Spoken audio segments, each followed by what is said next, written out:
Hey everyone, Hello. Mack and Bekah back again, one last time for like 2 weeks until we start talking about the Falcon and the Winter Soldier. But we are back one last time to talk about WandaVision and the crazy series finale Mhm. that I guess we got confirmed was the series finale by the title of the episode. I would think so, right? So yeah, we'll be breaking down the series finale from Friday. So of course, again, spoilers if you haven't watched it yet. Which, if you haven't watched it by now, go watch it and then come back and watch us again. But first, we're going to jump into the Marvel must-haves from this week. Yep. Marvel decided to drop a lot of stuff this week and tease a lot of upcoming items. So, previously we'd had very few, and now there's so much. We've got this doll. I'm gonna go over here to Shop Disney. Scarlet Witch doll. It's a special edition. Going to be $50 or $45. Not too thrilled with the facial expression. She looks like a Barbie, but Yeah. I definitely like the outfit. I think the outfit is really cool, and of course uh, she's doing her stuff with her hands. So, Yeah, I think they made a really cool costume in the show, and of course, the merchandise is going to capitalize on that. Like they really got that featured in a lot of pieces here. yes, they do. We've got plenty of other items coming. Several of these are available for pre-order now, either through Shop Disney, some on Amazon. There's stuff at Hot Topic, and then there's going to be a lot of items coming to like Diamond Select, and then Slideshow. These are the 1/6 figure, or one, yeah, 1/6 scale figures, and Mhm. I think they look really, really cool. Yeah, Um, that vision especially that's awesome. So they don't have a release date for those. There's the Cos Baby of the Vision. Yeah. I know some of them are calling him White Vision, but I guess the Vision. There's going to be a Funko Soda. I think her face looks hilarious. I also love that they have a glow in the dark. So yeah, lots of cool collectibles that will be available. Oh yeah, and there's going to be a headpiece at Entertainment Earth, so you can really transform yourself into Scarlet Witch. Speaking of that, there's also going to be a cosmetic collection from Ulta Beauty that launches on the 14th of this month, and we've got links to that um, in this article. And of course, the Funko Pops. We've got a new Wanda, as you can see here, a Hot Topic exclusive, and then another one that will be available wherever you get your pops. So I have And a collection of Funko Pops, and I don't often get myself a new one just because I'm running out of space for them. But mhm, that one with her reading from the Darkhold, that's awesome. I might need to get myself that one. yeah, I think that one's pretty cool as well. And that doesn't seem like it's going to be as difficult to get as some of the other ones. Yeah. So hopefully, Shop Disney had a lot more t-shirts this week. So finally, some new designs, kind of going through the different decades here. And we got the hex pattern. Lots Yeah, of fun stuff. that one too. And then before we go, Hot Topic has a full-blown like costume. So they have it for in regular and plus sizes. So you can get the cape. Then of course there's Wanda's top, and then there's leggings and more t-shirts. So Now, I have a question for you mhm, personally. mhm. Would you wear that outfit just like in a normal occasion? Not in a normal occasion, but I really like it, and I'm trying to determine if I should just go ahead and get it. But I would wear it to like an event or something. I would Sure, yeah.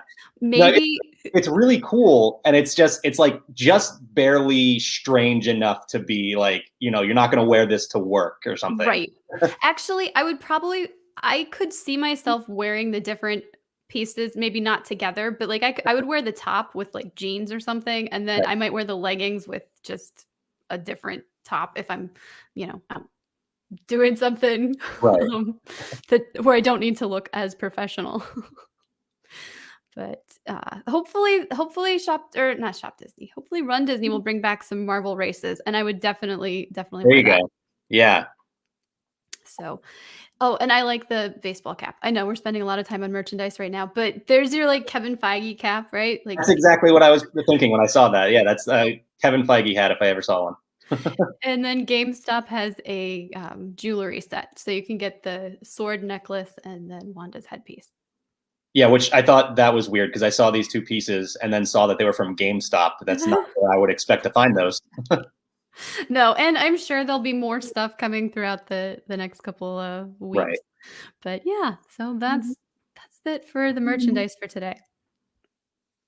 Very cool. Yeah, like you said, a lot of new stuff. And we were talking about it a little bit before, like we thought they could have maybe spread some of this stuff out, but of course they had to wait for the reveals of, the full Scarlet Witch costume and all that. So couldn't do too much before we got to see all of that. No, I know.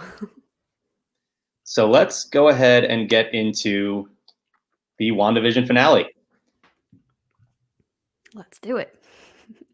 So we learn pretty early in this episode, and I guess we kind of learned it in last week's episode, that Agatha's whole thing is absorbing magic. And she says, I take power from those who are undeserving.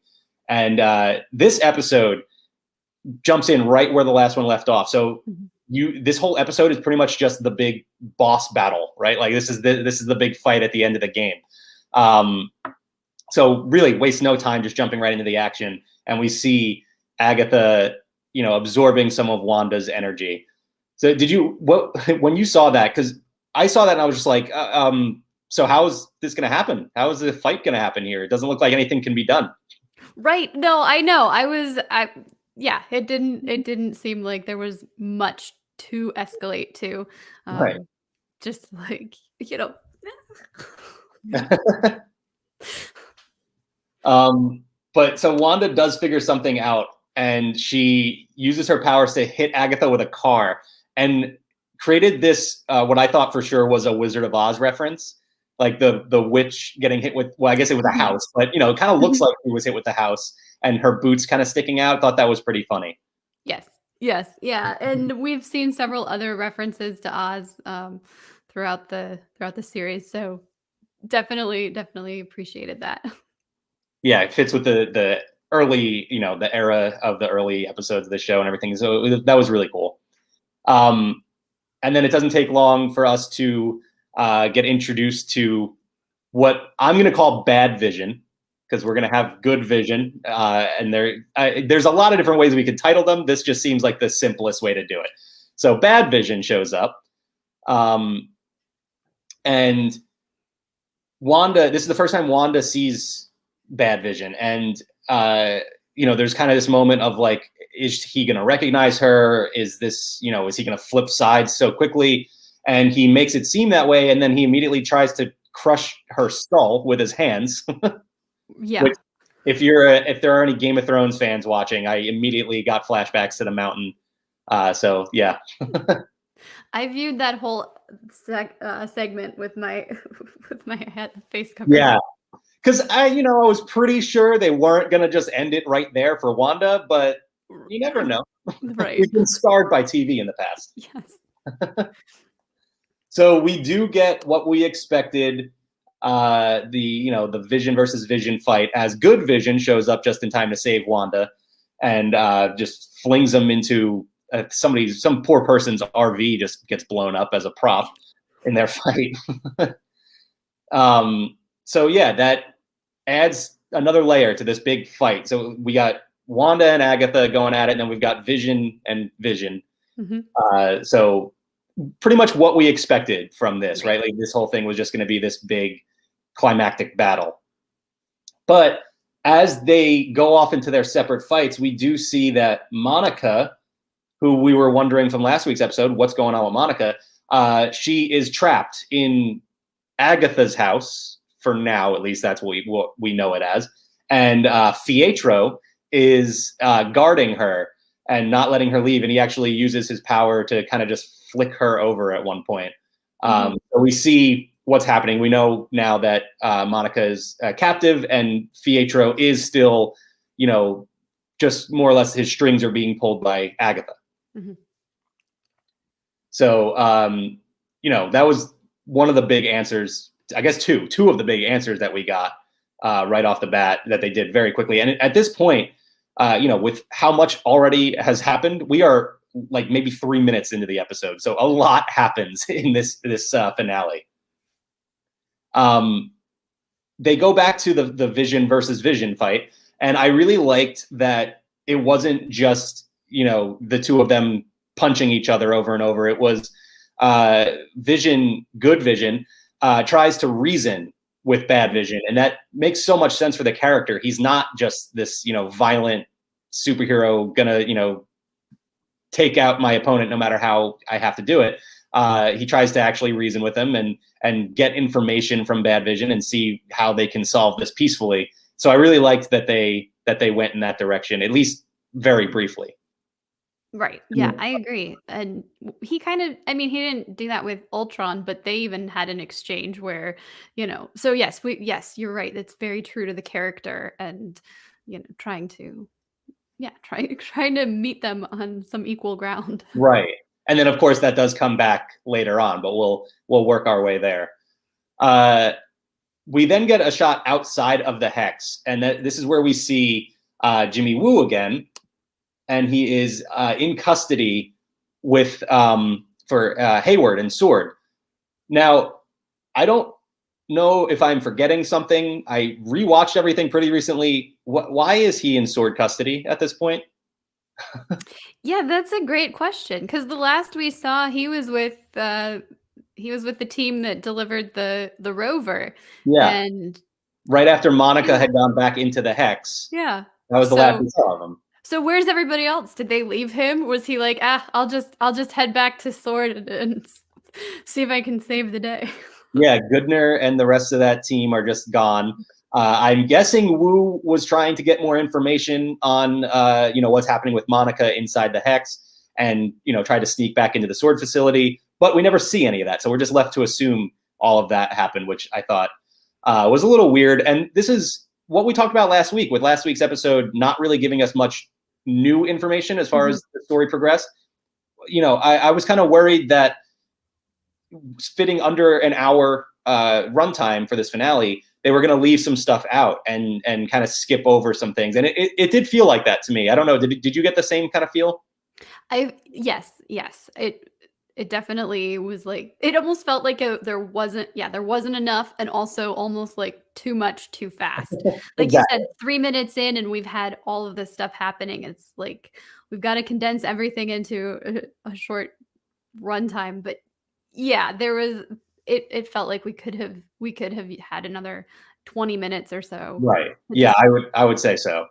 Like, at least, because I mean, there's another scene I want to talk about in a little bit, but there was definitely some things that got left out that I think we could have seen more. But here, after Wu gets brought in and is in custody, he sees a cell phone ringing on the desk, and I guess sneakily tries to pick it up. It seemed blatantly obvious, like everyone was watching this happen for like a good 30 seconds of him slowly picking up a phone. But yeah, I expected more from somebody who is now so good at close-up magic. Right. Maybe that's like the sleight of hand and the distraction that they all are looking at what he's doing. He's being so obvious that you don't see the other magic that's actually happening. Right. Yeah. That's it. Exactly. The big misdirection, and it's like, surprise. But yeah, so what I thought he was going to do actually too was he notices the phone because it's ringing. So I thought he was actually just going to like answer it, and then Hayward was going to confess, going to go into a full villain monologue, and whoever was on the other side was going to hear the whole thing. That's not the case. He just picks up the phone and uses it to call the FBI later on. And you'll be here in an hour. Yeah. He does also have which I guess he just already had I guess he was a safety pin he used to pick his handcuffs. Sword did not do a very thorough job of checking to make sure he didn't have anything before they threw him in his, I guess in a barn is where they were keeping him. Yeah. Well, and in Ant-Man and the Wasp, Hope just used a hairpin to Right. like, you would think that if you're trying to stay, maybe he learned a lesson from that. Like Yeah, exactly. he's, he's like they're not actually paying that much attention. But yes, you're right. It seemed very much like they weren't that concerned with. Right. But I did like that he takes the handcuffs off and he says flourish, like, calling back to his magic skills, and then also to the second episode where Vision, when he was illusion, doing his whole magic show and saying flourish out loud multiple times. So a lot of people have, I guess, so this finale has been sort of divisive, right? Like, I think people overall really liked WandaVision, but people were disappointed that we didn't get bigger reveals in this finale. I think a lot of people were expecting Doctor Strange, and people were going a little too far, probably expecting to see like Charles Xavier and the X-Men and stuff like that. And I think that was way overreaching anything we might see in this. But we did get a fairly big reveal as far as Marvel Comics lore goes, and that was the Darkhold. And we assumed this might be, showing up when we saw this book in Agatha's basement a couple episodes ago. But Agatha does confirm for us that this is the Darkhold as she, lectures Wanda on what the Scarlet Witch is. She tells her there's a whole chapter on her in there. She refers to the book as the Book of the Damned, kind of laying out all of the dangers of this book that, I will bring up again later on in this episode. But I thought it was really interesting, too, that she's talking about this book. We see this page on the Scarlet Witch, and a little history on the Darkhold from Marvel Comics. This book is filled with the teachings and the spells of an evil elder god known as Chthon. That's one of those names that I've seen written in comics 100 times, but I've never heard out loud. So Chthon, that's what I'm going with. So he, all of his information, all of his knowledge is in this book. So it's bad stuff. It's dark magic. And so that, already kind of alluding to the fact that, maybe Chthon is playing a role here. And then we see this page, and you'll notice the sort of like the tentacles coming out from behind the Scarlet Witch in the book. And here is a look at Chthon in the comics. So I thought, maybe a little, reference to the character himself, and could be playing up the fact that maybe we see him in the MCU in the future. Multiverse of Madness, right? Yeah, Not necessarily, but that seems like the most logical. No, and when we get to the post-credit scene, I think that'll connect a little bit more. But I think this could be a potential big villain. I doubt this is the Thanos of it all, because I don't think Chthon has the same name recognition that a Thanos does. Granted, before the Avengers movies and everything, Thanos didn't really have much name recognition either. But as far as Marvel Comics fans go, Chthon is not quite on that same level. But could see him in a multi-movie arc with Doctor Strange and maybe something else, maybe one of the series or something like that. So we'll have to see which direction they go in with this potential character. Agatha, I want to mention also, she says, as she's reading from the book, telling Wanda, your power exceeds that of the Sorcerer Supreme, of course, that being Doctor Strange. So we get more context as to how powerful Wanda really is. And she also tells her it is your destiny to destroy the world. So that I thought was an interesting line, and kind of foreshadows that I think she's going to be, a big negative factor. I don't know that she's going to be a big villain necessarily, but she's going to play a role in that direction, is my thought. Did you get that feeling from this episode too? I'm curious to know how much of it is like the Marvel Comics side influencing me, and how much of it actually showed up on screen. I think that I'm just more relieved with, not to jump too far ahead, but how everything ended, and that Wanda didn't like dive into a really dark place, at least not on the surface.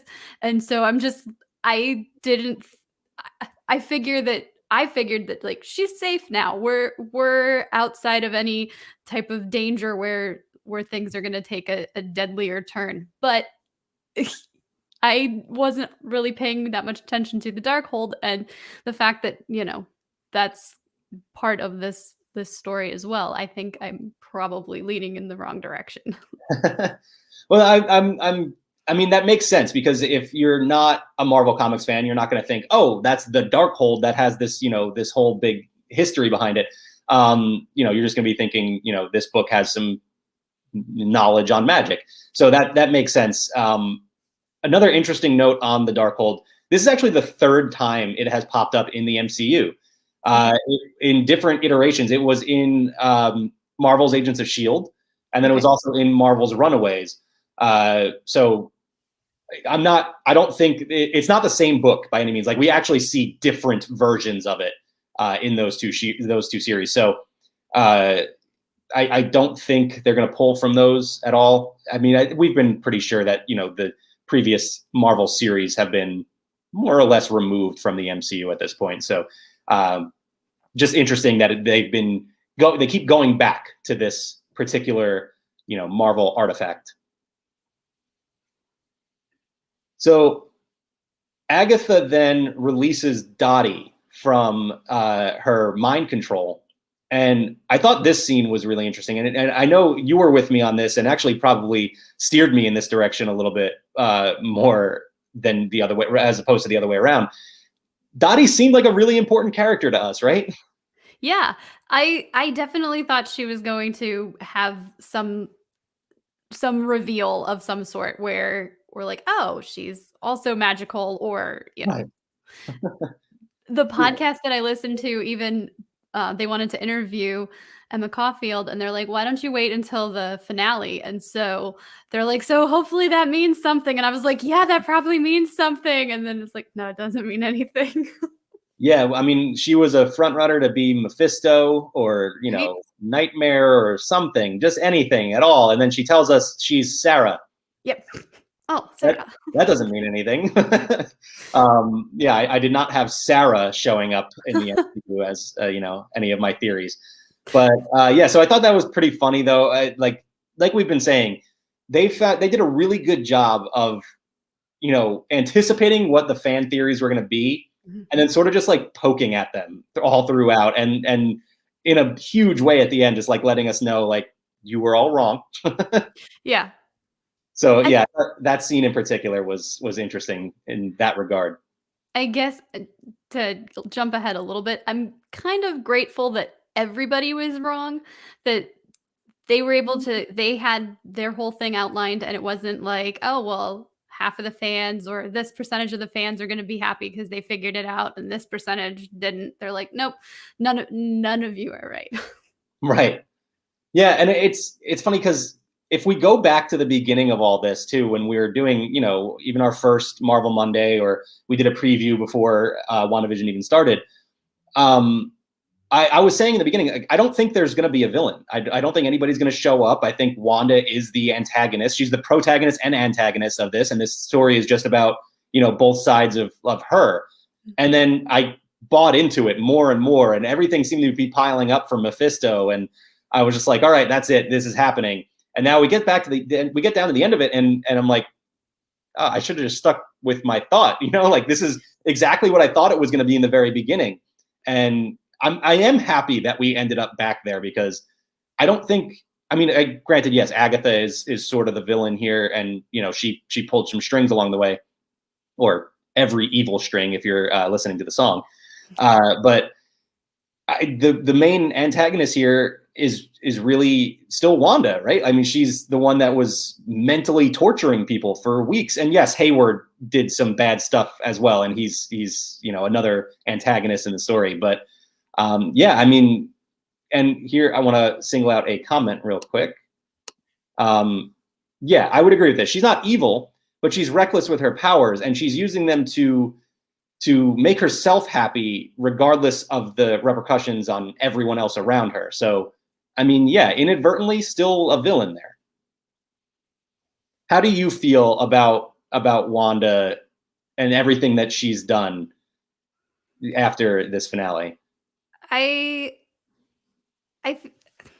do I want to say this? I don't know. I understand that, like, her grief being as it was and having lost pretty much everyone and everything, and all the like, even the makeshift families that she had become part of, the pseudo families with like the Avengers, all Right. of that is gone. So I don't fault her for, like going to a bit of a dark place and just trying to make herself feel better and take the things that she wants. I I think, yeah, like they said here, she was reckless with her powers. Definitely not considering the consequences of things or what she was doing to other people. But overall, I like her. I'm glad that she owned up to what she did, and that I'm glad that she was able to end things on her terms, if that makes sense. Yeah, definitely. I really like that they, played up this story and seemingly playing more of this going forward, because she is a really fascinating character in the comics who is looked at by characters, by the Avengers even, as a major villain, or not necessarily a villain, but a threat. I guess she's a danger, and she has to be looked at that way because she has this incredible power. And I like that it's not black and white with her. It's a very gray area. She's not either a hero or a villain. She can go either way on any given day. So she's a fascinating character, and I'm excited to see what else they do with her. And one more point I wanted to make about the Dottie scene. Dottie pleads with Wanda to try and like get her daughter to be a part of the story, and starts pitching her storylines, which I thought was really interesting. And a really cool touch on just, the way this whole thing played out. Yeah. Yeah, because then you would think if her daughter became part of the story, she'd be able to at least spend time with her daughter, and, Right. yes, that's yeah, yeah. And confirms for us in that moment too that like what Pietro said a few episodes ago, that the kids have just been locked in their rooms all this time. They're just stuck in there. They can't get out.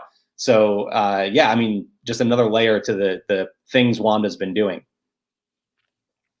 And speaking of another layer, we do find out what Pietro's whole deal was. Turns out he is Ralph, which we find out that his name is Ralph Boner. That's what we got. When they revealed this, did it click for you right away that like, oh, this is like Agatha's husband, or Agnes's husband, Ralph, that she's been talking about all this time? Yeah, yeah, but I don't think of him as her husband at all, if that Right. makes sense. Like, yes, that would it I was like, "Oh, okay, this is Ralph. Okay." Who she keeps talking about. Yeah, it's funny because I did not make that connection. It wasn't until like the second time I was watching it when I was doing my recap, because I guess I was just too much, like figuring out like, oh, well, this is what's happening with Pietro. It's not Pietro. It's not Peter. It's not any version of this character. It's Ralph. Okay, got it. So yeah, that was interesting. I don't have a problem with this. I really don't. Like I didn't really fully expect the multiverse coming from that moment. I didn't think they were going to be bringing in those X-Men characters, just because of the way things have gone with that franchise and the way we're going to get new X-Men if we're going to get Right. X-Men. Right. So, Yeah, I was a little disappointed that it wasn't. I mean, not so much because I wanted those X-Men to be part of the MCU, but you have this kind of this connection to these characters, and it's like, "Oh, cool, this could be a crossover." So I was a little disappointed that it didn't pan out. But then I think, "Okay, well, so why even do this?" And I'm like, "But if they didn't, I feel like the fan base would, in discussions afterwards, be like, "Well, they could have given us Evan Peters as some type of Pietro, some type of Quicksilver." So, I'm glad that they used him, and that they were able to kind of play on this, brother, with a character that we recognized. yeah, no, I agree. I like that they gave us. This was like, that was the biggest moment of this show, right? This was the thing that got everybody talking. So I really liked that they did that. They created that buzz by bringing this actor in to play this role. My only issue with the way that this ended for this character is how quickly it happened. So like I said in the previous scene with them, he, used his super speed and just flicked Monica to the ground, and that was it. Like Monica had no chance. And now this one, she realizes he's Ralph, and now I can just throw him to the ground, figure out how he's being controlled, and remove the necklace, and that's it. Yeah. It felt like there should have been a bigger fight between the two of them, and it could have been played out a little bit longer. Yeah, I agree. See, it's stuff like this where it's like, okay, well, you're gonna give us this, but you're not gonna give us enough time with it, and Right. Blink and you miss it. Exactly. Yeah. Which, given the super speed, you would think that would be in a different direction, but no. That was just, to me, that was the disappointing thing about this episode, was the way that they ended things for this character. We also see that the kids, Billy and Tommy, are watching all of the fights play out from their window. And Billy gets a flash of his powers and sees everything that happens and says, we have to run, we have to join them. So they start rushing over to, I guess, the town square is where Agatha and Wanda have been really dueling this entire time. Agatha also frees the rest of the citizens of Westview from their mind control, and they all sort of come after her, not aggressively, not violently, but they're, verbally going after her. And Wanda becomes overwhelmed and lashes out with her powers again and starts choking everyone. And that moment kind of made it seem to me like her power is almost a separate entity that is just protecting her, on instinct. I hadn't even thought about that, but that's an excellent point. Yeah. Yeah, because she really doesn't you don't see her manipulate her power. It just happens. It's like the grief explosion from last week when everything was created. It just jumps out of her again. And then she realizes what's happening, and she gets up and apologizes and sets everybody free from those the magic collars that were choking people. But she again just doesn't have control and could have really hurt people there again. But she realizes then she has to let them out of the hex. Mm-hmm.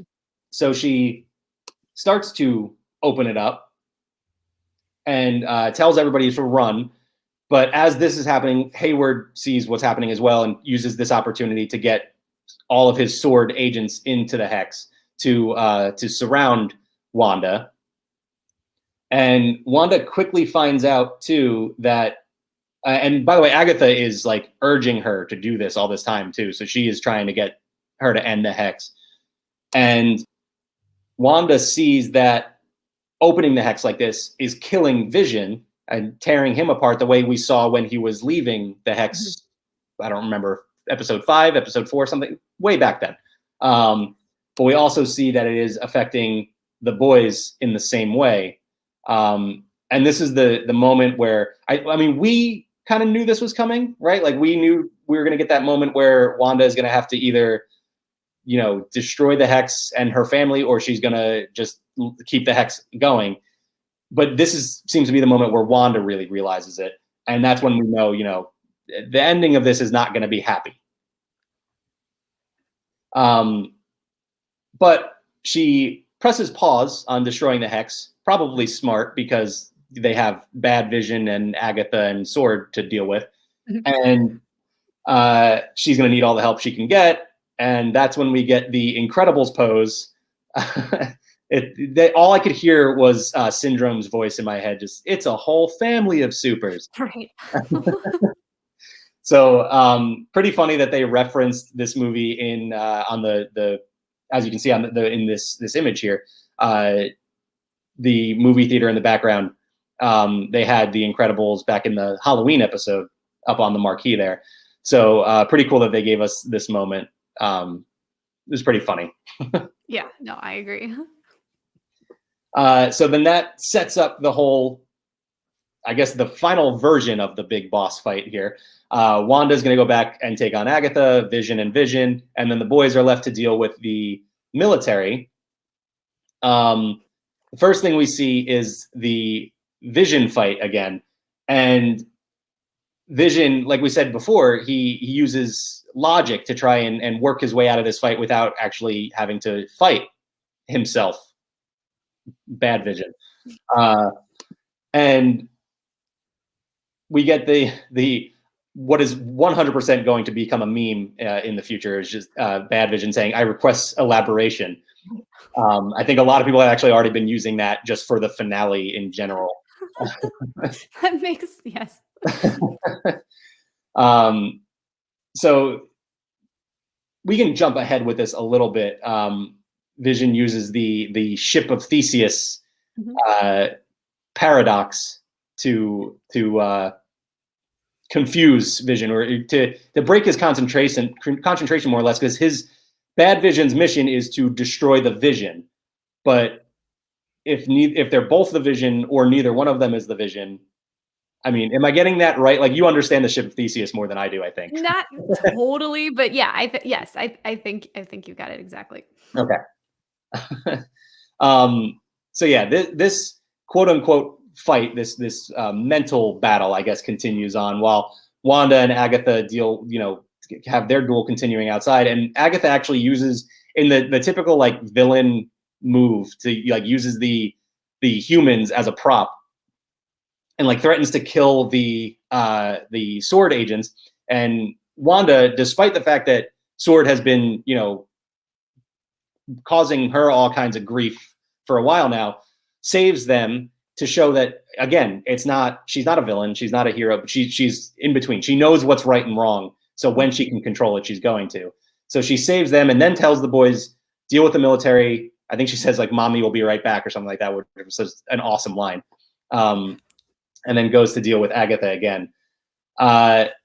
The boys quickly deal with, what is it, like 9 guys with guns? I'm pretty sure a kid with super speed and a kid with magic powers they're going to deal with that pretty easily.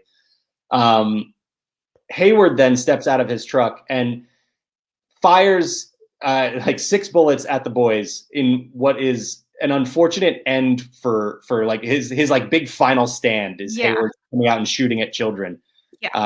Which is, I mean, on one hand, it's like, yeah, okay, this is like such a bad guy moment. Like, he's literally shooting at kids, whether or not the kids really exist is, but right.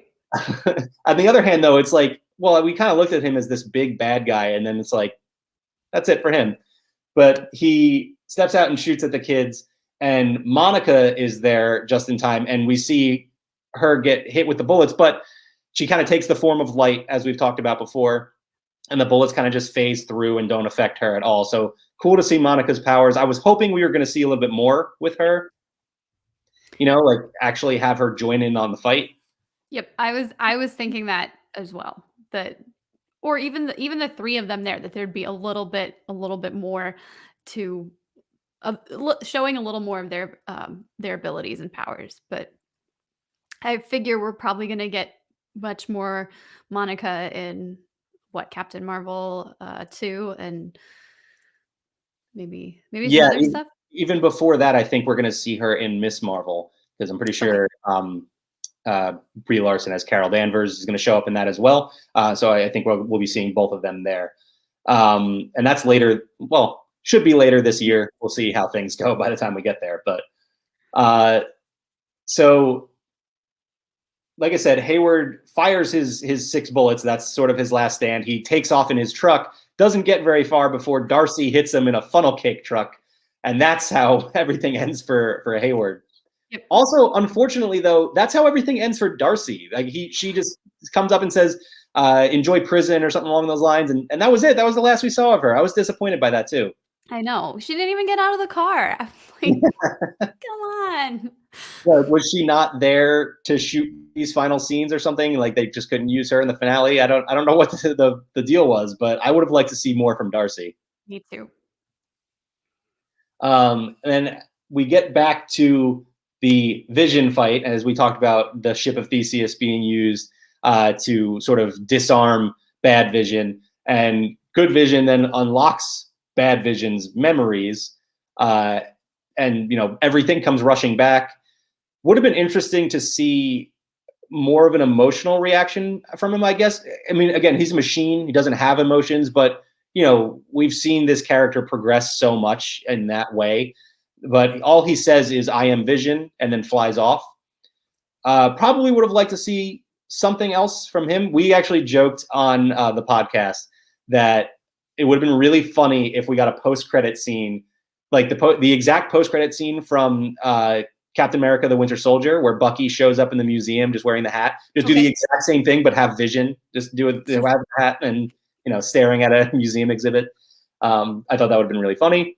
We did not get that. We will, I'm sure, see this Vision. Who knows when? Is he going to pop up in Doctor Strange too? I don't know. Yeah, I hadn't thought about that, but they left so many things unanswered and ambiguous in a way that you're like, okay, if they need these characters or if there's a storyline for them, we'll get that in the future. They just haven't revealed that yet. And you know what? This is nothing new. Like, Marvel does this with their movies, right? Like, we always get a post-credit scene that's going to tease the next movie or another movie down the line.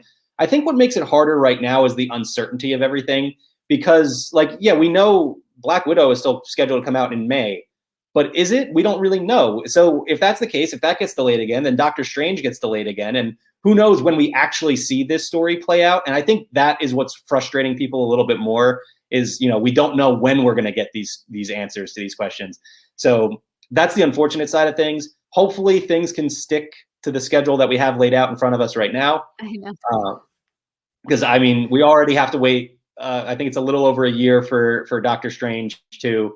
And I don't want to wait much longer than that. I know. There's so much. Yeah, when you think about everything we were supposed to have up to this point already, we're supposed to be 3 movies into phase 4, and we're already, Falcon and the Winter Soldier was already supposed to have debuted. So I suppose it's possible there might have been more answers in this, or maybe things will make more connections once we get to see everything else. But right.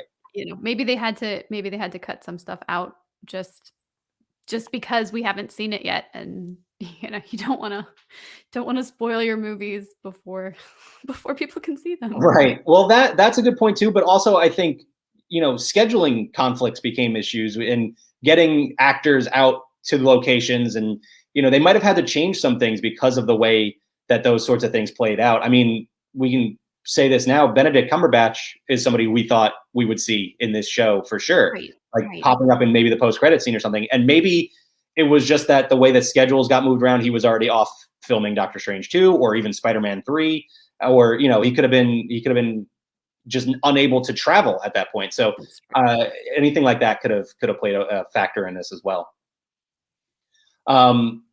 So that is seemingly the end of the Vision fight. So now we are 2 fights down, 1 more to go, and that's Agatha and Wanda. And we revisit that, and I really like the way that they had Wanda sneak up on Agatha, calling back to the Age of Ultron, like when we first saw her, and she does that creepy, uncanny valley movement up to Agatha, and creates the illusion of the 1600s, like we saw in the previous episode when we got all of Agatha's backstory when they tried to kill her at the stake, I guess. Things don't go very well in that illusion for Wanda. It kind of gets flipped on her. All the witches come back to life in what was a really creepy scene, which I liked that they added, a creepy touch to this show about witches. Yes. So yeah, they start coming after Wanda, and Wanda has to break the illusion, which she does, and then she comes out, and Agatha had promised her, told her, just give me the power. You don't know how to handle it. I can deal with this power. And, I'll let you keep this little corner. I'll let you keep Westview, keep this life you have.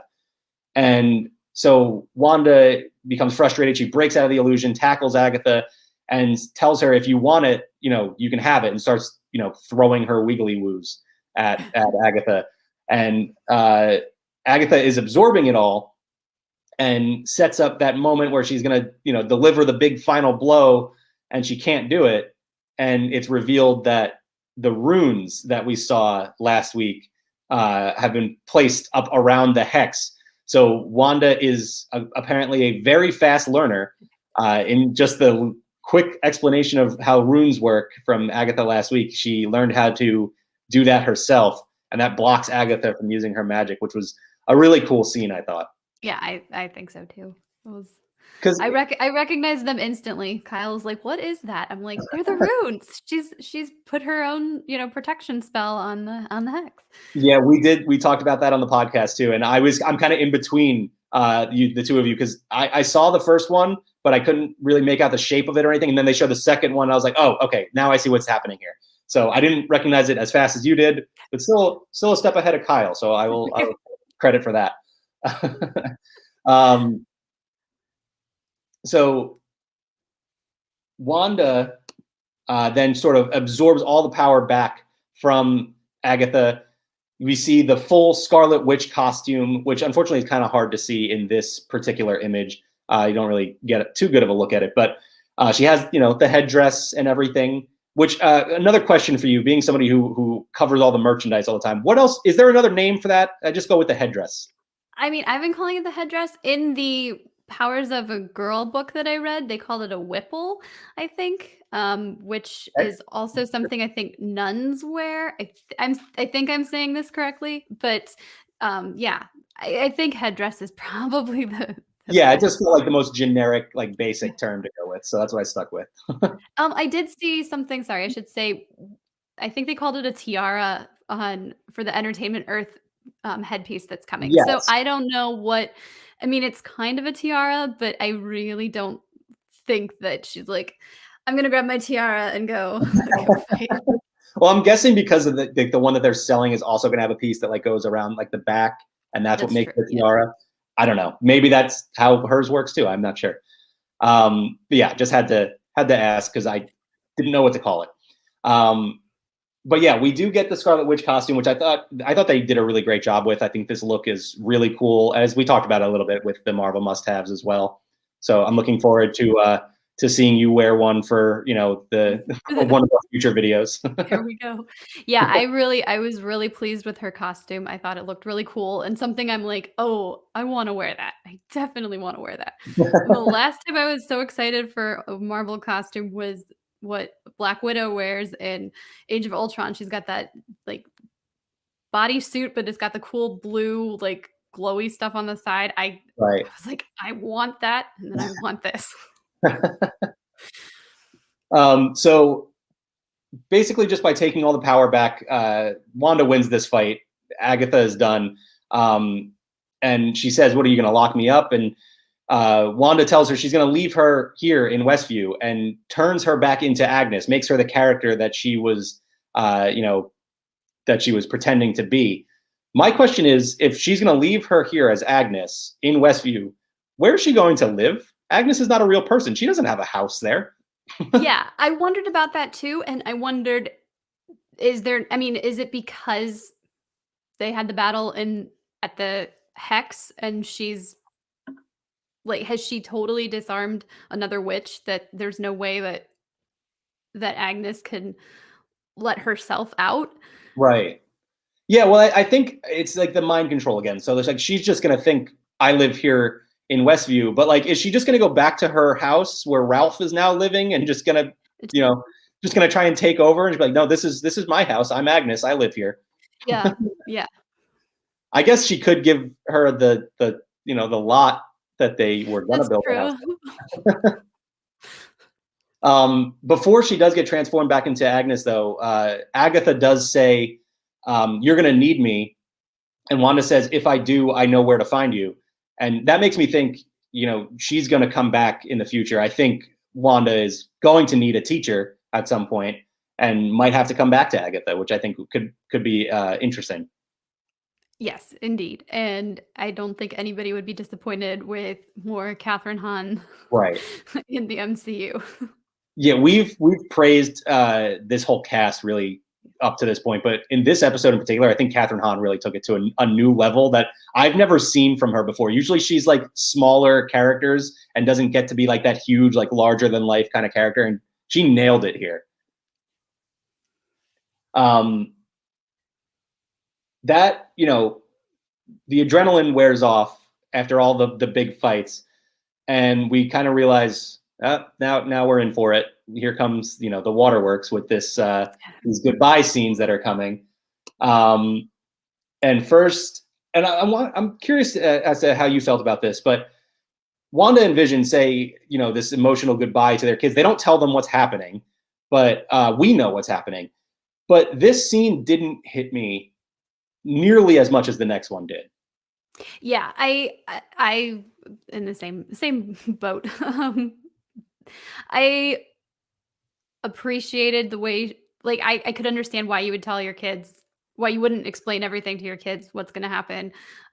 Yeah, it seemed like it should be sad, but also it wasn't as emotionally intense as, like you said, the next scene. And I think Right. that's probably because while we've spent some time with the boys, we haven't spent a lot of time. And yes, she's their mother, but we haven't really seen her in that um, maternal role as much as we've seen her as an Avenger or Right. spending time with Vision. So there's a connection, but not as much. At least that's for me. Maybe actually having children is different. I don't have kids, Right. so Yeah, that could definitely make a big difference. I think also just the fact that we haven't, we've known these characters over 3 episodes, yeah, whereas with Wanda and Vision, we've known them over multiple movies. So, right. we're not as attached to these characters. So I think that plays a role in it as well. But yeah, this, like I said, that scene didn't really get me, but the next one did.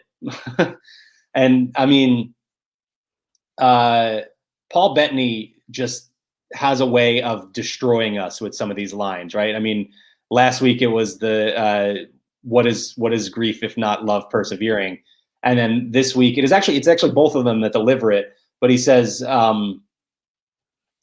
we've said goodbye before, so it stands to reason that we'll say hello again, and that got me, especially the second time. I don't know why it was the second time that it got me, but it did. Um, but yeah, no, I mean, as we expected, we thought, and actually, I think this it was by no means a happy ending, but I think it was happier than I was expecting. I think like you said earlier, she gets to say goodbye on her own terms, and I kind of thought we weren't going in that direction. I thought we were going to end up with a little bit of a darker ending. So I mean, I really, really liked the way that they wrapped this all up.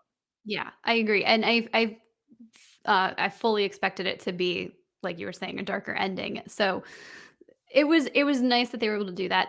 I wonder if part of it is because it's Disney Plus, and yeah, you take your kids to go see the movies, but movies are different. This is a series that people have been following. Uh, I feel like Disney Plus is more accessible to people than, and not just because everybody can stream stuff in their homes, but because of the content on Disney Plus. I Sure. feel it's more accessible to children than, movies. So I think I don't know, maybe I'm wrong, but it almost seemed like they're gonna play it down a little bit. Um, they won't make it as intense. Right. Yeah, and I mean, I wasn't expecting anything like crazy, but no, but that's very possible that they would go with a lighter ending like this, and yet it is still Wanda watching her family be disintegrated in front of her, so it's still on that scale a little bit, but yeah, no, really, really great scene. I really like the way that they wrapped up that story, and then it kind of gave you that feeling of like once the house and everything was gone, it was almost like there's a moment where you're like, it feels like none of this actually happened. Like none of it was real. She's standing there right where we left off with the memories. I was wondering if we were gonna get a Saint Elsewhere type thing where it's like, "Oh, it's just it's a snow globe, and this none of this actually happened at all. This is, whatever, 3 weeks, we're back to 3 weeks post-snap and or whatever, 3 months, I don't remember the Could timescale, you but imagine how upset people would have been if that was the case? yes, I'd be very upset too. Wanda then leaves. She's on her way out of Westview, and she catches up with Monica. And Monica tells her, as all of the citizens of Westview are staring Wanda down, Monica tells Wanda they'll never know what you sacrificed for them. And she says it wouldn't change the way they think about me, which makes sense because if you were one of those people, you're going to not be a big fan of the witch who had you in a mind prison for 3 weeks. Yeah. No, you're right. Well, and that kind of reminds me, when that comment also reminds me, once again, Civil War, um, when Hawkeye goes to break her out of the Avengers campus to go go join Team Cap, and Vision's like they'll fear you, and she's like, I can't control their fear, only my own. Right. So it's like she's learned all. She knows that there's no way to change their perception. Yeah, I mean, absolutely. not no way to change their perception, but she's accepted that people are going to perceive me as this, and the only thing I can control is how I respond to it.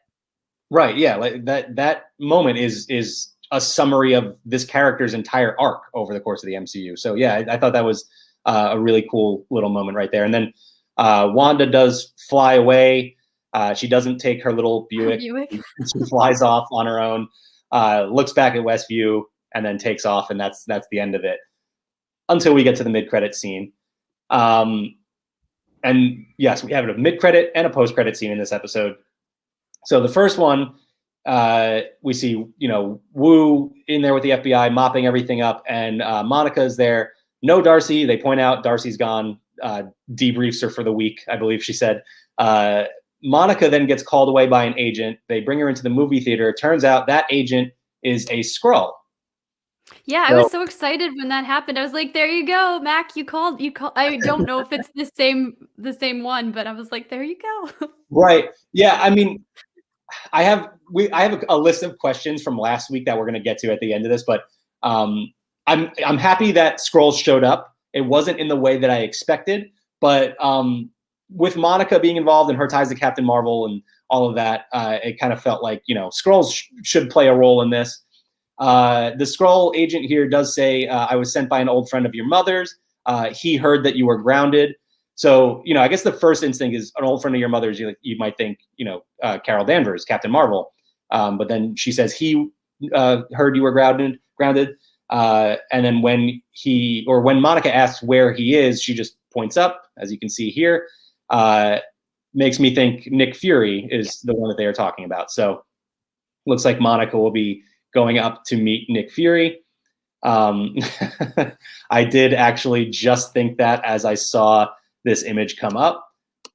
Yep, looks like the little celebration for the Skrull right there.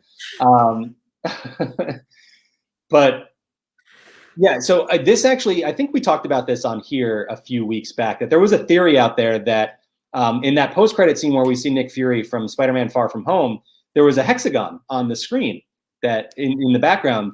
And now I 100% think, yeah, Nick Fury was monitoring what was happening in Westview, because the timeline lines up with when that movie took place. And, he knows that Monica was there. He saw, everything that's happening. So yeah, this makes sense now that actually was what Nick Fury was doing up there. So there you go. Wow, all this connection, all this time apart. Yeah, I of all mean, the theories that actually worked out, that's not the one I would have guessed. oh, So sometimes a cicada is just a cicada. So, like I said, post-credit scene as well. And this one, I think, is the more important as far as this story goes. Because I think Monica's story is branching off into a completely different direction. She's not really going to cross paths with Wanda, unless we get the big crossover event where they do. But as far as individual stories, first off, the location. Wanda is in a little cottage in the mountains somewhere, and Wundagore Mountain is a location in the comics where Wanda and Pietro were born, and serves actually as a more or less a prison for that elder god Chthon that we talked about earlier. So stands to reason that Chthon could be in this same location. We see Wanda seemingly living a peaceful life, but then find out that it's actually an illusion of her, as she's really in the back of this cottage learning from the Darkhold and practicing magic. And we can actually hear Billy and Tommy screaming for help in the background. And so looks like she's using the Darkhold to learn this new magic and try and bring her children back. Seems to me like she didn't really learn her lesson, that she's going to do whatever it takes to get her children back. So yeah, as you're saying that and we're talking about it, absolutely. But my first instinct was just like, oh, she's doing a Doctor Strange type thing. She's studying and learning as much as she can. And I took this to be like a positive thing. And, oh, she's hearing her children. Maybe that'll spark something. But yeah, I completely read this as like, okay, she's just studying her more about how to hone her powers. Yeah, and you're right about that. I do agree with that. She is trying to, learn magic and learn how to control her powers more. She's just doing it from the wrong source, and this is where Doctor Strange needs to step in and take over because it seems to me like if I was to guess right now, what's going to happen with Wanda moving forward, she is going to unleash or become possessed by Chthon. Again, depending on what direction they want to go with, I guess how dark they want to make things. I guess, like you said, if it's in a movie as opposed to Disney Plus, it feels like they could have a little bit more free reign with that, but we'll have to wait and see. But I think Chthon is at the top of the list for who might show up in the future. I still think there's a chance for Mephisto. Wanda could be desperate to bring her kids back and might be willing to make a deal with the devil. So you could see that pop up in the future as well. But Chthon seems like, I'm not going to say a sure thing because this show has just proved how wrong we can be. But yeah, seems likely. So any other thoughts on this episode before I get to a few questions I had here? I think I'm just scrolling through my notes. Yeah, I think we touched on everything. As I said, I was glad that she got to end things on her term, that WandaVision, the series, ended on a more positive, I mean, not not a happy ending, but on a more I don't know, a less dark note. Maybe we'll put it Yeah. that way. I overall I liked it. I mean, there were some things that I was disappointed with on the whole, but the ride was so much fun. And, you know, it they did a really good job. This was I have not been so excited about a series in a long time. So, this was just fun to tune in every week, to do multiple viewings. I mean, I I completely enjoyed my entire time in this series. Yeah, I totally agree. I mean, yes, we were very wrong about a whole bunch of theories going along, but like you said, the ride was fun. It was really fun having something to talk about that so many people were talking about. Like I said, that moment with Pietro when he showed up, that was all everybody was talking about in that moment. It was such huge news, even if it wasn't really. Like everybody thought it was, and it was a lot of fun to take that ride for the last 8 weeks. So yeah, I mean, really enjoyed it. That being said, the finale left some of those concerns that I had last week. And I didn't even think about this until we started setting up for today. And I revisited our little show doc from last week and had all these questions up there as to like things that still needed to be answered in the finale. So let's go through these real quick. I had, what is Hayward's plan? And yeah, we found out what his plan is, but like, wasn't really played out. All he did was drive into the Hex and shoot at some kids and then get hit with a funnel cake truck. Could have gotten a more satisfying ending for that character. The next two, where is Monica and what's up with Pietro? We got those answered. Again, Pietro could have had a more satisfying ending, but we did get those answers. The next one, though, what is Senor Scratchy? We never got anything. We didn't even revisit the crazy bunny. That's so true. I totally forgot about him, but you're right. There was what Yeah. Was he a pet? Was he just a pet?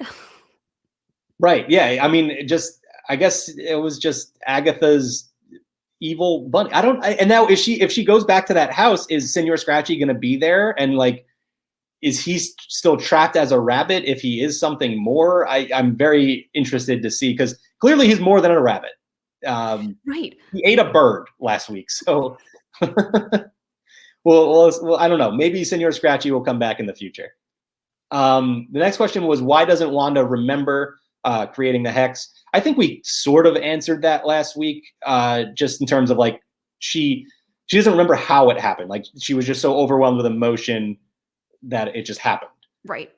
So.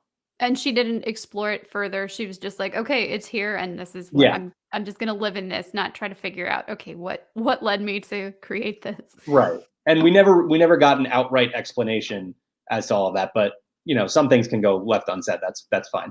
And my final question was Major Goodner. What Yeah. what is she the aerospace engineer? Like we were talking about earlier, I thought she was going to be the Skrull. Turns out there was a Skrull, just wasn't her. At least as far as we know. Maybe she is still a Skrull, but yeah. So we never really got. Again, I think she was the aerospace engineer, but we never got that confirmed. Like they never outright said that. Yeah, no, you're right. You're right. Because the way everything was set up, it very well could have been that she's just delivering this stuff, helped with the project of making the rover, and then she's the one who got to deliver it. But yeah, there was no confirmation. Yeah. I mean, aside from that, though, and I did expect to be left with some questions, of course. Like we said, it's Marvel. It's one piece of a much bigger story being told. And again, I think if we knew we were going to get the next chapter next year at this exact date, I think we would be much more, okay with the way things are wrapped up. Not that I'm not. It's just frustrating that we have to wait. Right, right. Yeah, and I think I'm glad that this is a one-off series that I mean, yeah, we still have to wait for the follow-up in the form of a movie or perhaps a potential or perhaps another series, but I don't know. I liked that this was kind of self-contained. Yeah, and Marvel fans, as far as the MCU goes, are going to get a taste of what it's like to read comics now too, because we have a week off and then we jump right into Falcon and the Winter Soldier. And so this is kind of what it's like to read comics, because you get, you get an issue and you get really into this story, and then you have to wait a month for the next one. But in the meantime, you're going to read a bunch of other stories, and then you're going to get to that story and you're going to forget what happened in that one. You're going to have to revisit it. So get ready to forget about WandaVision, jump into Falcon and the Winter Soldier, and then jump into Loki, and then 3 more series. Then we'll get answers for WandaVision. So, now you know what it's like to read comics. Okay. But yeah, so that is our last Marvel Monday for 2 weeks. We'll be back. We'll be back to talk about Falcon and the Winter Soldier. This week we do get Assembled, the making of WandaVision, which should be a lot of fun, because this show is so different and just really cool. I have to imagine, the cast has a lot of fun stories to talk about. I would think so. Even in the interviews and all of the promotional stuff that they've done up through this point, everybody seems to be having a good time. The vibe that I get for working in the Marvel Cinematic Universe is that it's a fun place to be. It's a lot of work, but everybody's enjoying what they're doing. Yeah, it definitely seems like that. And Kidder has me covered here. We have Disney Parks Talk Live coming up at 4 p.m. Pacific time today. And then later on tonight, we also have the LP Movie Club, where we'll be talking about Raya and the Last Dragon, which is exciting. I haven't gotten a chance to see it yet. I'm planning to watch it ASAP.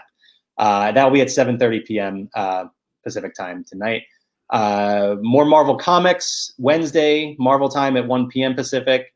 And then a new episode of Zacks of Life podcast, where Kyle Burbank and I will talk about everything you just listened to, as well as some other Marvel news and another fun Marvel draft. So you can check that out later today.